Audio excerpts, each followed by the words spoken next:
ये जनाब भाई साहब लटके हुए हैं और एक और दोस्त भी हैं। तो मुकाबला जो है वो सख्त है और मुकाबले के बाद इनाम भी दिया जाएगा।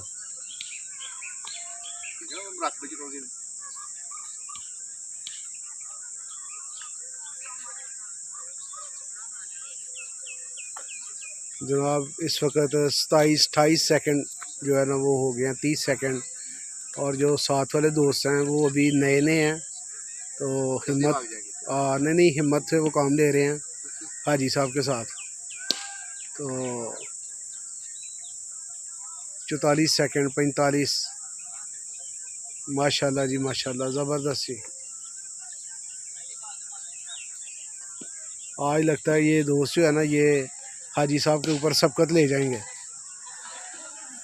वेरी गुड, 1 मिनट हो गया जी। जिंदाबाद जिंदाबाद, बहुत खूब। 1 मिनट और 10 सेकंड हो गए हैं।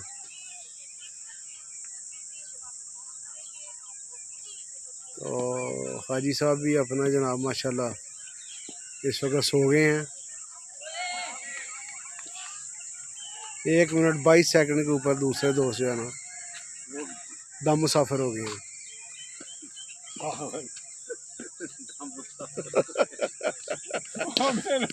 2 मिनट करने का नहीं।